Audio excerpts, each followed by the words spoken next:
আজকে এই গাড়িটার জন্য আমার দোকান খুলতে ঝামেলা হয়ে গেছিল। তাহলে চলো ভিডিওটা প্রথম থেকে শুরু করা যাক। হ্যালো গাইস, কেমন আছো তোমরা? আশা করি তোমরা সবাই ভালো আছো। আজকে তোমাদের জন্য নিয়ে চলেছি নতুন একটা ব্লগ। আজকে আমার কোনো কাজ নেই, তো আজকে আমি দোকানেই থাকবো। তো সারাদিন কি কি করি না করি তোমাদেরকে দেখাবো। তাহলে চলো ভিডিওটা শুরু করা যাক। আজকে আমি দোকানে চলে আসি, আর দোকান খুলতে খুব দেরি হয়ে যায়, কারণ এই গাড়িটি আমার একদম শাটারের পাশে রাখে, আর ড্রাইভারকে পাওয়া যাচ্ছিল না। অনেক খোঁজাখুঁজি পর ড্রাইভারকে পাওয়া যাচ্ছিল, তারপরে আমার দোকান খোলা হলো। আর আমি আজকে ব্লগ করতেই ভুলে গেছি যে আমি আজকে ব্লগ করতেছিলাম, সে কারণে আমি এখন দুপুরবেলা থেকে একবারে দেখাচ্ছি তোমাদের। তো এখন আমি খাওয়া দাওয়া করে দুপুরবেলা রেডি সেডি হয়ে চলে এলাম দোকানে। তারপর যাবতীয় যা যা কাজ আছে সেগুলোকে আমি সেরে নিয়েছি। তারপরে দোকানে আমি ফাঁকা বসেছিলাম, তাই ভাবলাম আমি রিলস করে নিই। তো আমি এখন এখানে রিলস করতেছি, আর আমার এটা ভিডিও এই ব্লগটার পরেই আসবে, তোমরা দেখতে পারবে। আর এদিকে আকাশটা দেখো খুব খারাপ করেছে, যখন তখন বৃষ্টি চলে আসতে পারে। তারপরে আমার কিছু ভালো লাগতেছিল না, তাই আমি গান করতেছি। আর আমার ভয়েস যদি তোমাদের ভালো লাগে থাকে তাহলে অবশ্যই জানিও। আর তোমরা এখন গানটাকে শোনো।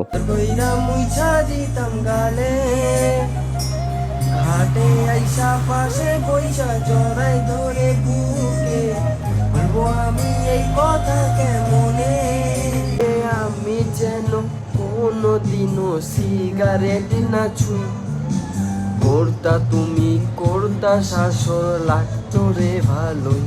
আমি জানি যে আমার ভয়েস ভালো না, তার সত্ত্বেও তোমরা আমার গান শুনলা, তার জন্য অনেক অনেক থ্যাংক ইউ আমার খারাপ ভয়েস দিয়ে তোমাদেরকে গান শোনার জন্য। তারপরে আমার একটা রিলস ভিডিও এডিট করা ছিল, সেটাকে আমি এডিট করে নিয়েছি। তোমরা এতক্ষণে হয়তো দেখে নিয়ে ফেলেছো আমার রিলস ভিডিওটা। তারপরে অনেক রাত হয়ে যায়, এদিকে আসিফ হচ্ছে ডাক্তারের দোকান থেকে প্যাম্পাস নিচ্ছে, আর আমিও এদিকে দোকান থেকে আস্তে আস্তে বন্ধ করে দিই। তো আজকের মতো ব্লগটা এতটাই। তোমাদের যদি ভালো লেগে থাকে তাহলে লাইক কমেন্ট শেয়ার করে দিও। চ্যানেলে নতুন হলে সাবস্ক্রাইব করে দিও। দেখা হচ্ছে নেক্সট কোনো ব্লগে, ততক্ষণের জন্য টাটা।